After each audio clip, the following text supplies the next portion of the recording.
नमस्कार दोस्तों, कैसे हैं आप लोग। आई होप कि आप सभी लोग बहुत अच्छे होंगे। तो आज से हम प्रारंभ करते हैं भारत और बांग्लादेश के संबंधों के बारे में। लेकिन क्लास शुरू करने से पहले एक और बातें मैं कहना चाहूँगा। जो लोग नए हैं वे क्या करेंगे, चैनल को सब्सक्राइब कर लेंगे और साथ ही साथ भारत और पाकिस्तान के संबंधों के बारे में हमने बहुत अच्छे तरीके से पढ़ा दिया है। ये मान के चलिए जितने अच्छे तरीके से कवर होना चाहिए था उतने अच्छे तरीके से मैंने कवर कर दिया है। ठीक है, तो जो लोग नए हैं वे क्या करेंगे, भारत और पाकिस्तान के संबंधों को बहुत अच्छे तरीके से देख लेंगे, साथ ही साथ उसकी नोट्स भी बना लेंगे। देखिए, पीडीएफ भी मैं आपको प्रोवाइड करा सकता हूं, लेकिन पीडीएफ से ज़्यादा कुछ होगा नहीं। अगर आप स्वयं अपने हाथों से लिखते हैं तो ये मान के चलिए जो आप लिखेंगे आपको याद भी होगा, और जब कभी आपको मेन से देना होगा या मेंस लिखना होगा तो आपको कोई परेशानी भी नहीं होगी और सीधा सीधा आप सारी बातों को भी समझ लेंगे।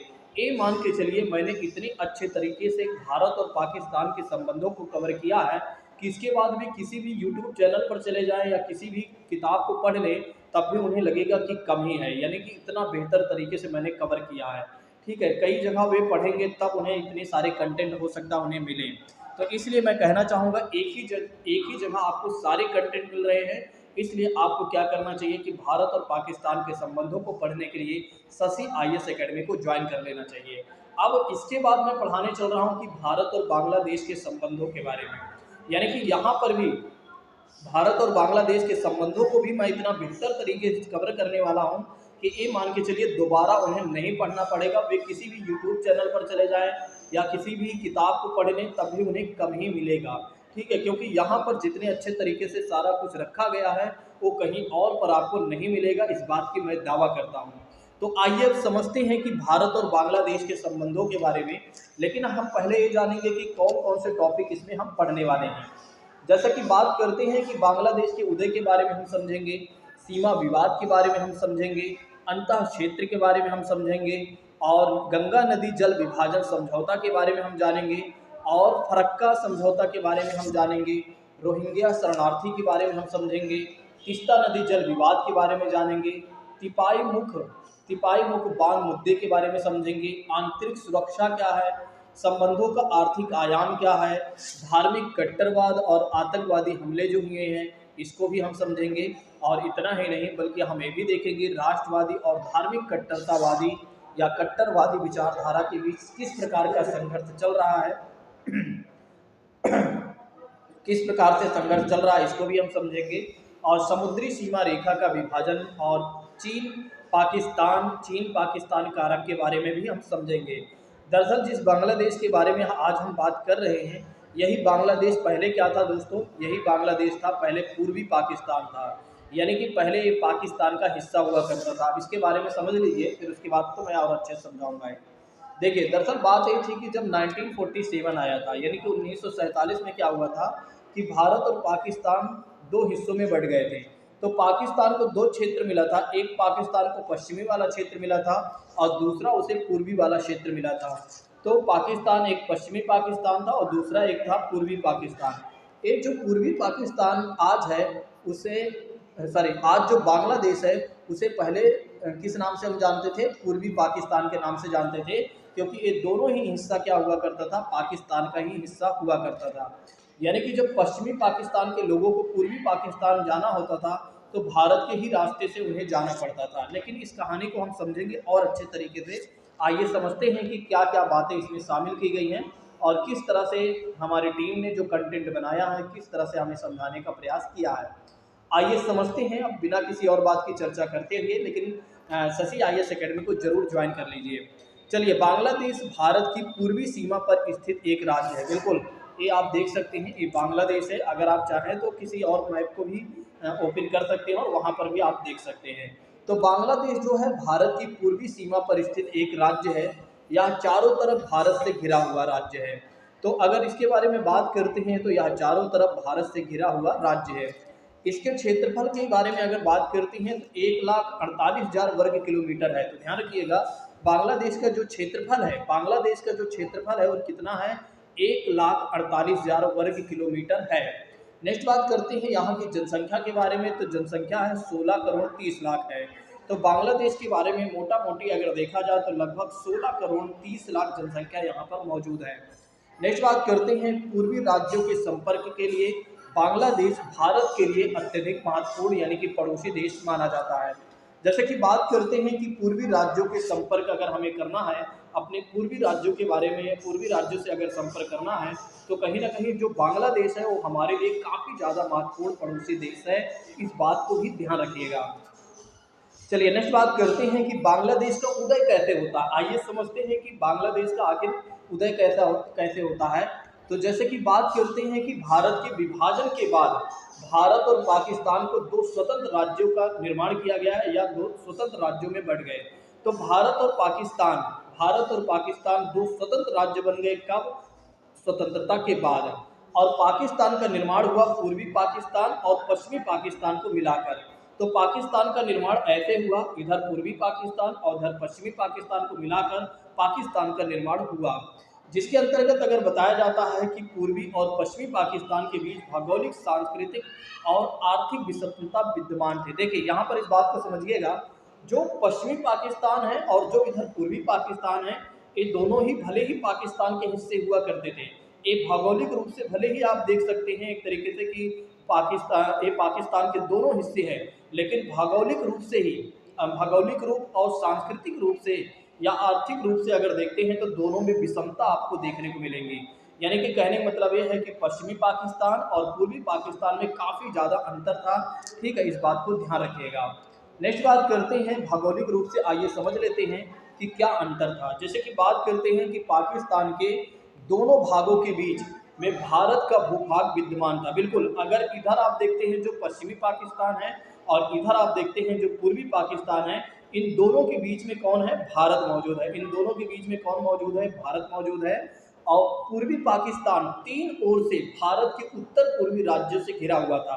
जैसे कि बात करते हैं जो पूर्वी पाकिस्तान था, जो पूर्वी पाकिस्तान जिसे आज बांग्लादेश के नाम से जानते हैं, वो भारत के उत्तर पूर्वी राज्यों से तीन तरफ से घिरा हुआ है। ठीक है, तो भारत के उत्तर पूर्वी राज्यों से तीन तरफ से घिरा हुआ है, इस बात को भी ध्यान रखिएगा।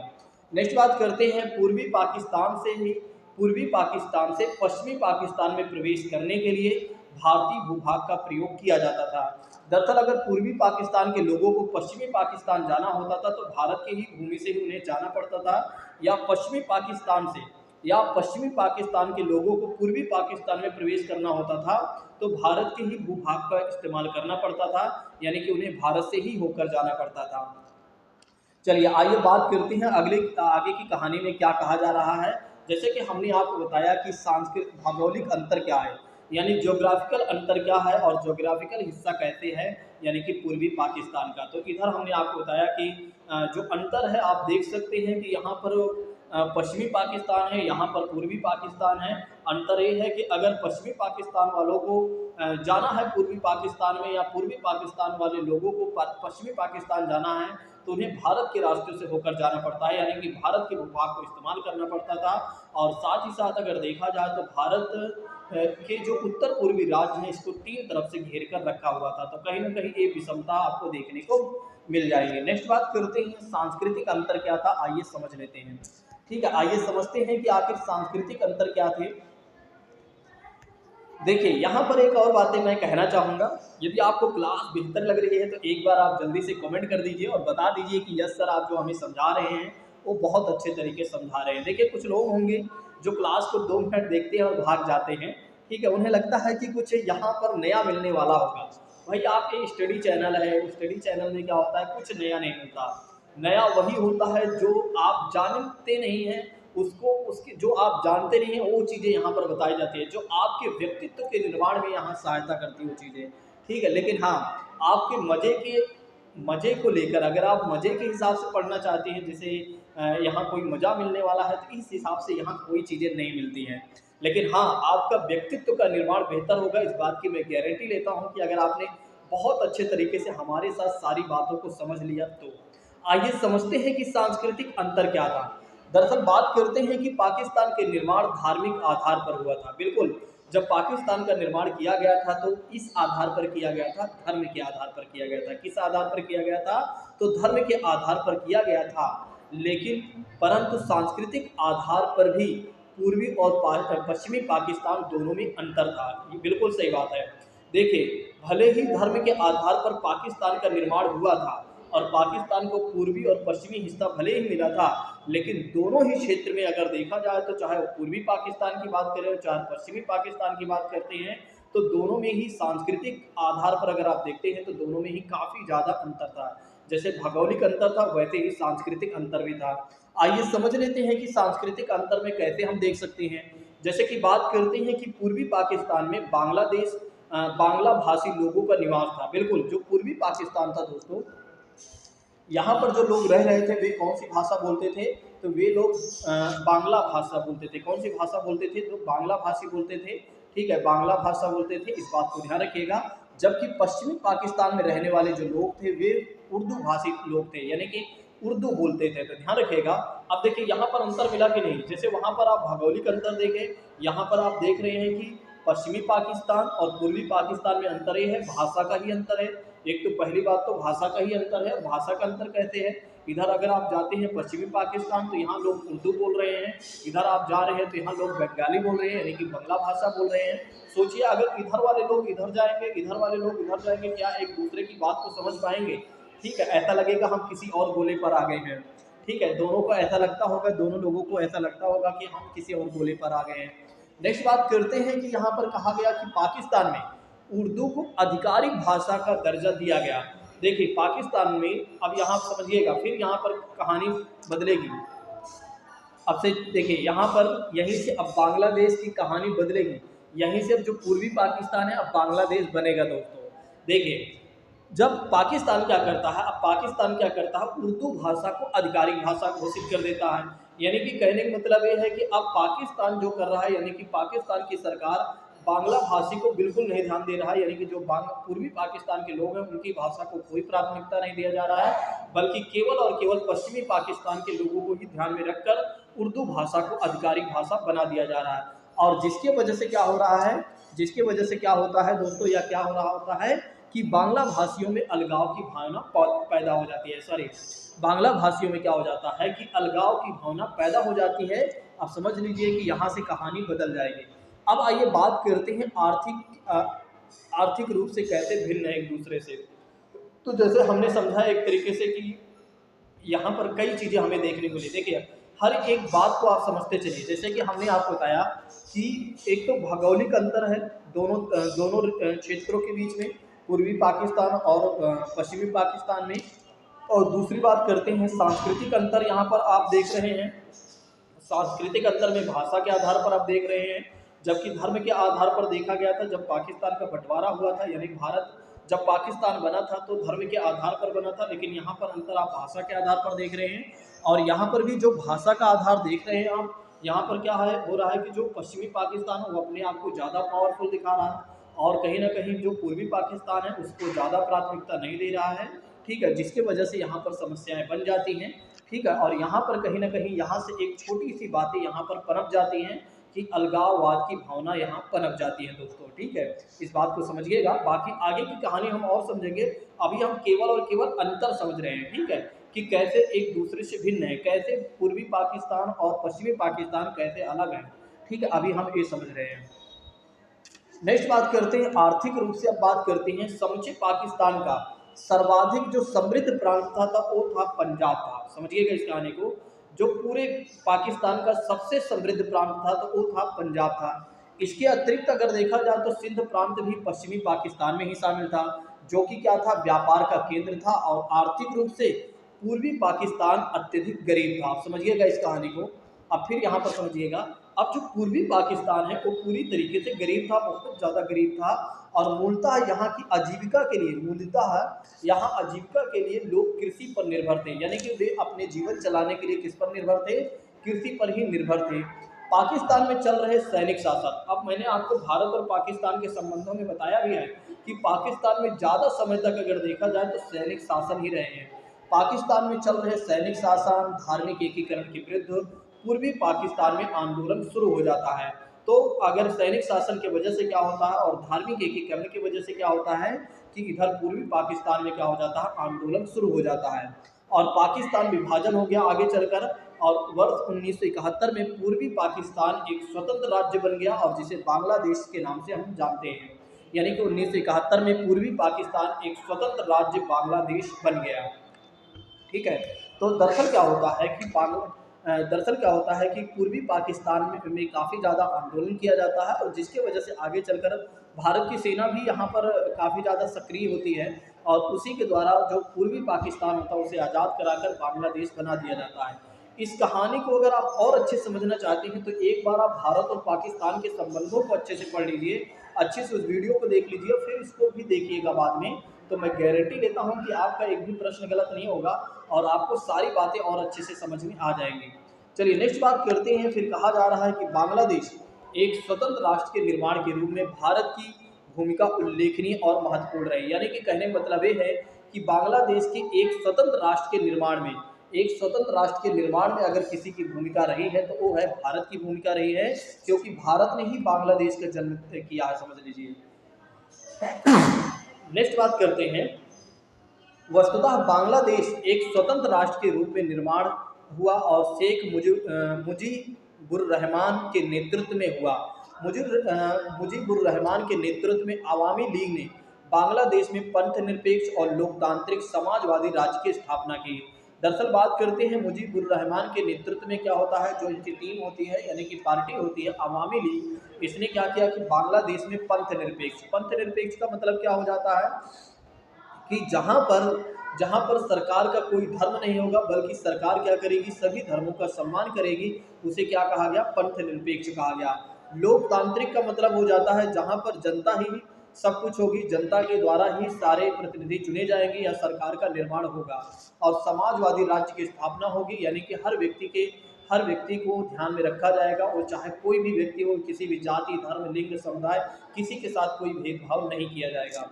नेक्स्ट बात करते हैं कि बांग्लादेश में मधुर संबंध का प्रमाण, बांग्लादेश में मधुर संबंध का प्रमाण 1972 की संधि में देखा जा सकता है, जो लगभग 25 वर्षों के लिए की गई थी। दरअसल बात करते हैं कि भारत और बांग्लादेश के जो संबंध थे वे मधुर कब दिखाई देते हैं, 1972 के संधि में दिखाई देते हैं, क्योंकि 1971 में क्या होता है, भारत के द्वारा ही बांग्लादेश का निर्माण कराया जाता है, यानी कि पश्चिमी पाकिस्तान से आज़ाद करा के पूर्वी पाकिस्तान को बांग्लादेश बना दिया जाता है। और जिसके वजह से क्या होता है कि भारत और बांग्लादेश के जो संबंध होते हैं लगभग 25 वर्षों के लिए संधि की जाती है और काफ़ी ठीक ठाक हो जाते हैं। और बांग्लादेश के एक स्वतंत्र राष्ट्र के निर्माण से बांग्लादेश के एक स्वतंत्र राष्ट्र के निर्माण से भारत को वैचारिक और भू राजनीतिक क्षेत्र में अत्यधिक बढ़त मिलती है, क्योंकि इसमें द्विराष्ट्रवाद का सिद्धांत आंशिक और सतही सिद्ध हुआ है।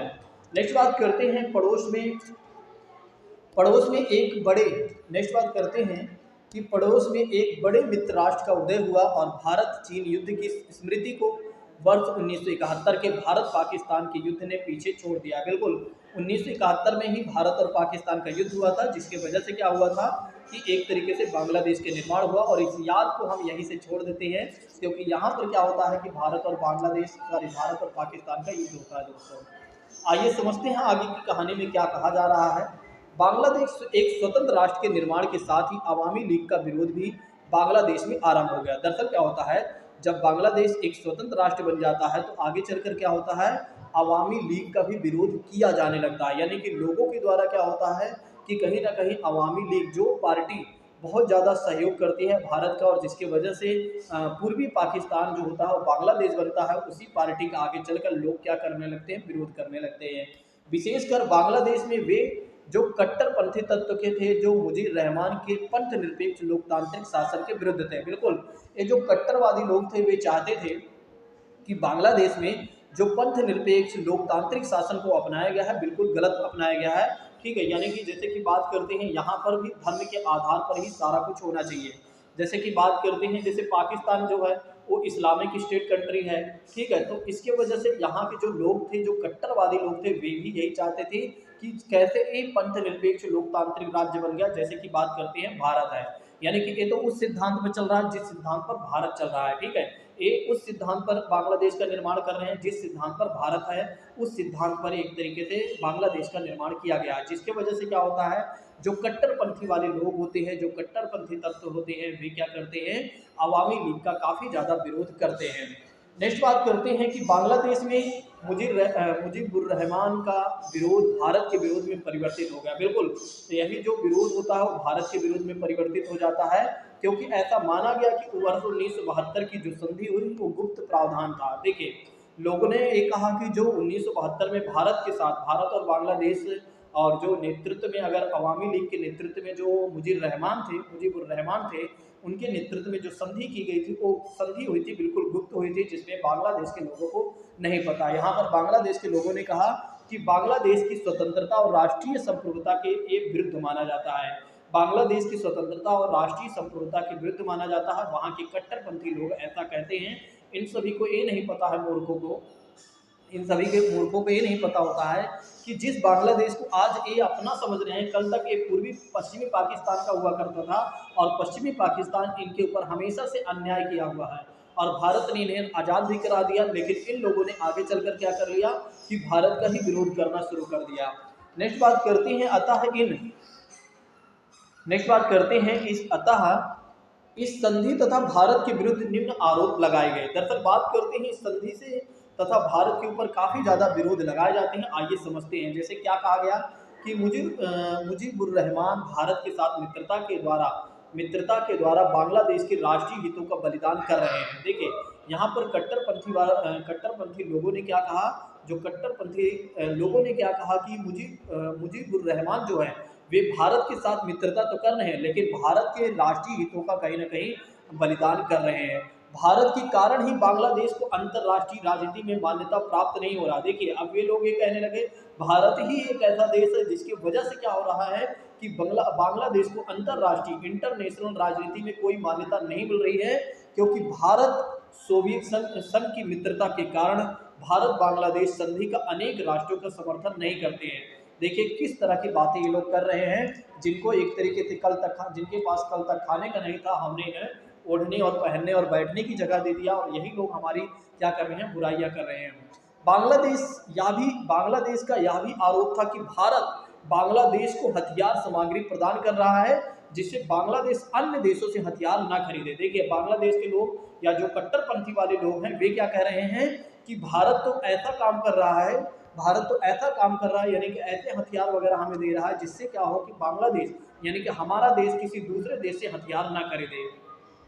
कुछ लोगों ने तो यहाँ तक कह दिया कि भारत जानबूझकर बांग्लादेश की सेना को कमजोर करना चाहता है। देखिए, ये कैसी बातें कर रहे हैं मूर्ख लोग। ठीक है, कुछ लोगों ने तो यहाँ तक की बातें कह दिया कि भारत जानबूझकर क्या कर रहा है कि बांग्लादेश की सेना को कमजोर करना चाहता है। और भारत के विरुद्ध यह भी आरोप लगाया गया दोस्तों कि भारत ने ही बांग्लादेश की सहायता अपने राष्ट्रीय हितों के लिए किया। आप देखिए, ये मूर्ख है क्या कह रहे हैं, ये सभी क्या कह रहे हैं, क्या बताओ यार सारे दोस्तों। ठीक है, क्या करें, इन सब की बातों देखकर तो आवेश में लोग आ ही जाएंगे। मैं और आप होते तब भी आप भी आ जाते एक बार आवेश में। ठीक है, जैसे कि बात करते हैं यहाँ के लोग क्या कह रहे हैं, मतलब जो कट्टरपंथीवादी लोग हैं वे किस तरह की बातों को कह रहे हैं। वे कह रहे हैं कि देखिए कि भारत ने अगर बांग्लादेश का निर्माण किया भी है तो अपने राष्ट्रीय हित के लिए किया है, ना कि हमारे लिए किया है। वह बांग्लादेश का प्रयोग अपने राष्ट्रीय हितों के लिए करना चाहता है। देखिए, इस तरह की बातें कह रहे हैं लोग। अतः बांग्लादेश की विदेश नीति में भारत के साथ संबंधों को लेकर विदेश नीति का आधार निर्मित होने लगा और भारत के साथ संबंध को राष्ट्रीय सम्मान के विरुद्ध देखा जाने लगा। आगे चलकर देखिए ये क्या होने लगता है कि भारत के विरुद्ध ही भारत के बांग्लादेश क्या करता है, अपने राष्ट्रीय सम्मान के विरुद्ध ही भारत को देखने लगता है। लेकिन इसके बावजूद क्या होता है, मुजीबुर रहमान के शासनकाल में भारत और बांग्लादेश का जो संबंध था वो काफ़ी अच्छा रहा और बहुत अच्छा सारा कुछ चला भी। बिल्कुल मुजीबुर रहमान जो थे काफ़ी समझदार थे, क्योंकि उन्हें पता था कि भारत ही एक ऐसा देश है जो हमारी सहायता हर समय कर सकता है और हर जगह कर सकता है, बाकी देश कोई भी नहीं कर सकता है इस समय। क्योंकि नए जब कोई सोचिए एक बार, जब कोई नया व्यक्ति कहीं जाकर बसता है तो उसकी कौन मदद करता है, कोई व्यक्ति उस पर विश्वास ही नहीं करता है। उसी तरह से देखा जाए जब एक नए देश का निर्माण हुआ है, इस देश को तो कोई जानता ही नहीं था, क्योंकि यही जो बांग्लादेश था, ये जो बांग्लादेश है पहले पूर्वी पाकिस्तान का हिस्सा था, उससे पहले अगर देखा जाता है भारत का हिस्सा था। ठीक है, तो लोगों को कैसे पता चलेगा कि एक नए राज्य का निर्माण हो गया, क्योंकि ईस्ट इंडिया जब कंपनी आई थी तो ये जो बांग्लादेश है ये पूरा बंगाल वाला क्षेत्र हुआ करता था, और जिसकी वजह से लोगों को ये पता था कि ये भारत का ही पूरा हिस्सा है। तो कहीं ना कहीं अगर देखा जाए तो इस राज्य को जानता कौन है, इस राज्य को समझता कौन है, जानता कौन है, कौन जानेगा। ठीक है, फिर भी लोग फिर भी हमारी बातों को नहीं समझ रहे थे कि जबकि इनको हमने सब कुछ प्रोवाइड कराया। ठीक है, नेक्स्ट बात करते हैं। इसीलिए बताया जाता है कि जो मुजीबुर रहमान थे उनके शासनकाल तक भारत और बांग्लादेश के जो संबंध थे वो काफ़ी ठीक ठाक रहे। आइए समझते हैं आगे की कहानी में क्या कहा जा रहा है उपरोक्त तथ्यों के या विरुद्ध। या सिद्ध है कि वर्ष 1972 की भारत बांग्लादेश की मित्रता संधि का समर्थन बांग्लादेश के सभी लोग नहीं करते थे, विशेषकर वे लोग जो बांग्लादेश को पृथक अस्तित्व का समर्थन नहीं करते थे, अपितु उसको पाकिस्तान के एक भाग के रूप में ही देखना चाहते थे। देखिए, एक वे लोग थे, एक कुल मिलाकर ऐसे लोग थे, दगाबाज लोग थे और कह सकते हैं देशद्रोही लोग थे। ठीक है, जितने बेकार, इनके लिए जितने गंदे शब्द आप इस्तेमाल कर सकते हैं वे सारे गंदे शब्द इस्तेमाल करिए। ये वे लोग थे जो चाहते थे कि आज हम कूड़े में हैं तो कल भी कूड़े में रहें और हमारे साथ जो लोग रह रहे हैं वे भी कूड़े में ही रहें। ठीक है, जबकि इनको ये नहीं पता था, ये नहीं समझ पाते थे कि जैसे एक कह सकते हैं अंधभक्ति, इसे आप कह सकते हैं, इसे अंधभक्ति आप कह सकते हैं कि पाकिस्तान कुछ भी करे, पश्चिमी पाकिस्तान कुछ भी करे, लेकिन हमें तो उसी के साथ रहना है। ठीक है, और कहीं ना कहीं इनके साथ थोड़ा सा अच्छा होता रहा होगा, इसकी वजह से इस तरह की वे बातें कहते रहे होंगे। ठीक है, बाकी तो आप समझदार हैं।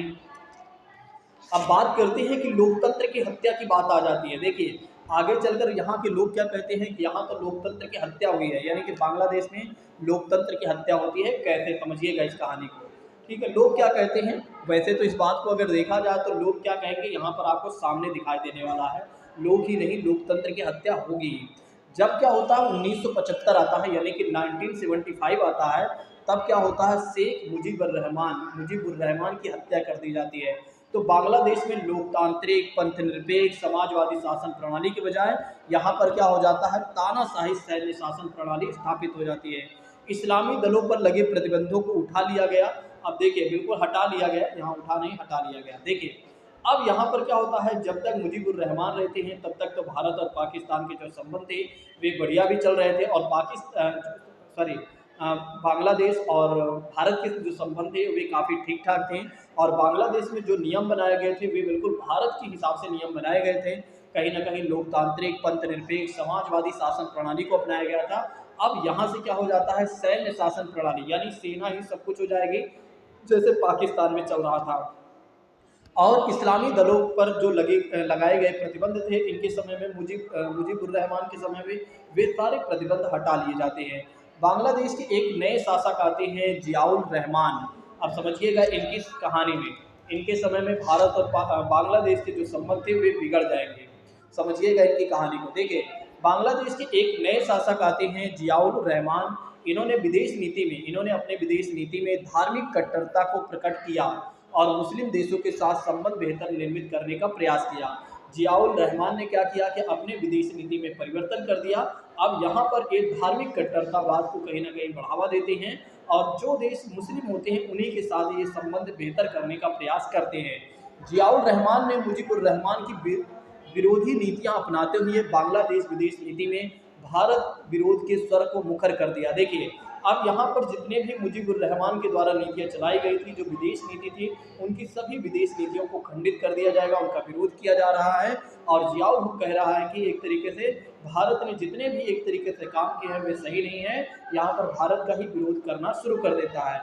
यहीं दूसरी ओर जियाउल रहमान ने पाकिस्तान के साथ भी अपने संबंधों को सुधारने की कोशिश करता है। देखिए, अब यहाँ पर क्या होता है कि जो जियाउल रहमान होता है वो क्या कर रहा है कि जिस पश्चिमी पाकिस्तान से इसको हमने आज़ाद करवाया था, ठीक है, यानी इसके देश को हमने आज़ाद करवाया था, अब इसी के साथ ये क्या कर रहा है, अपना संबंध बेहतर करने का प्रयास कर रहा है। ठीक है, जो कल तक इसके ऊपर एक तरीके से कल तक अगर देखा जाए तो इसको देखना नहीं चाहता था और इसकी गरीबी, इसके लोगों को बिल्कुल कुछ भी नहीं मिलता था, और आज ये क्या चाह रहा है, उसके साथ अच्छा संबंध बनाना चाह रहा है जो कल तक इसे देख नहीं सकता था। आप समझ सकते हैं इस कहानी को।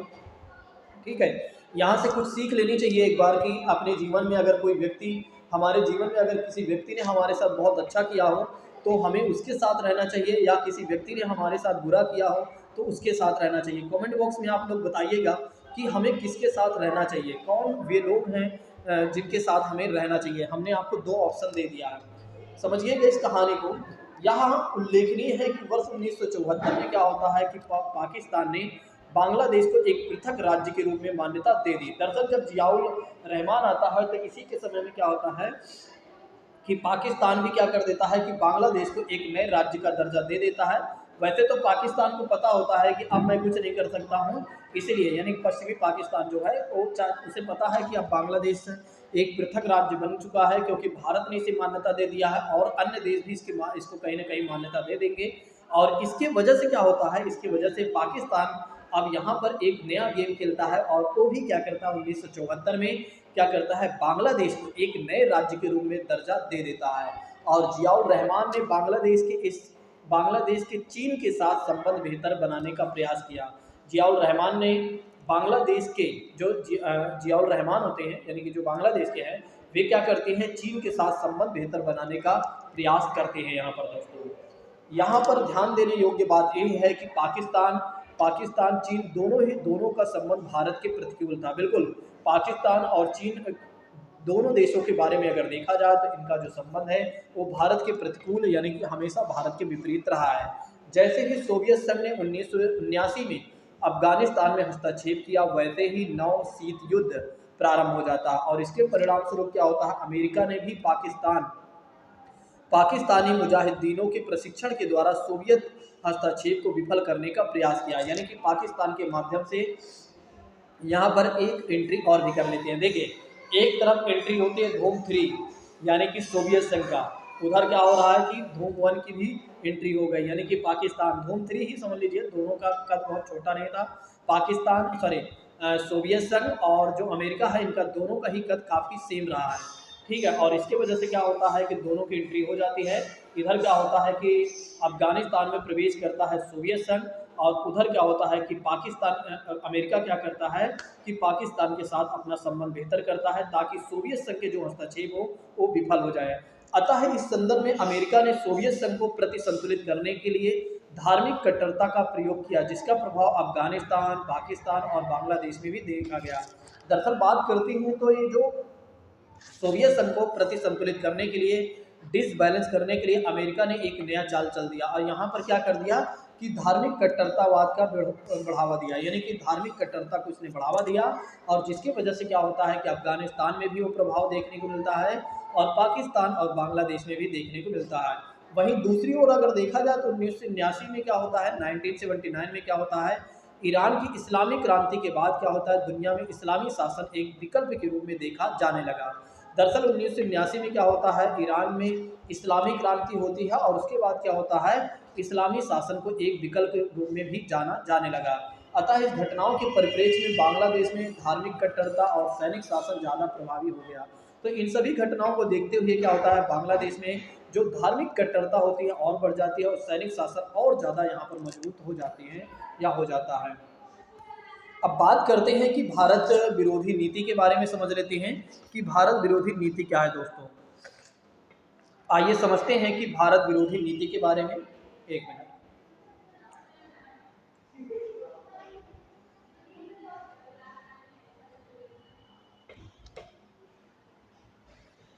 तब तक जो लोग नए हैं वे क्या करें, चैनल को सब्सक्राइब कर लें, जो लोग पुराने हैं वे क्या करें, दूसरों को शेयर कर दें, ताकि क्लास को हम आगे बढ़ाएं। जल्दी से आप लोग दूसरों को शेयर कर दीजिए, जल्दी से शेयर कर दीजिए। बस 1 मिनट का ब्रेक तो होना ही चाहिए, एटलीस्ट 1 मिनट क्या 30 सेकंड का भी हो जाता है, कोई इशू नहीं है। जल्दी से शेयर कर दीजिए मेरे प्रिय साथियों। चलिए आइए प्रारंभ करते हैं भारत विरोधी नीति के बारे में। दरअसल बात करते हैं कि भारत विरोधी नीति के बारे में, तो वर्ष 1981 में क्या होता है, जियाउर रहमान की हत्या कर दी जाती है, और जनरल इरशाद ने बांग्लादेश के नए शासक के रूप में शासन संभाल लिया। अब क्या होता है, बिल्कुल एक लोगों की हत्या की गई थी, तो इनकी हत्या करना बिल्कुल आम बात नहीं थी, सॉरी आम बात ही थी, क्योंकि कहीं ना कहीं जो अच्छा शासक था, जो अच्छा व्यक्ति होता है, उसकी तो हत्या कर दी जाती है, तो इनकी भी हत्या कर दी गई, तो कोई बड़ी बात नहीं है, मेरे हिसाब से ठीक है। और जनरल इरशाद जो होते हैं वे बांग्लादेश के एक नए शासक के रूप में शासन संभाल लेते हैं। इरशाद ने देश को स्पष्ट रूप से इस्लामी आधार पर चलाने का प्रयास किया, तो ये भी समझ लीजिए उसी का खून होगा ठीक है, उसी का कह सकते हैं। थोड़ा से आप गलत शब्दों का हमने प्रयोग कर दिया, लेकिन कोई बात नहीं, आप तो समझदार हैं।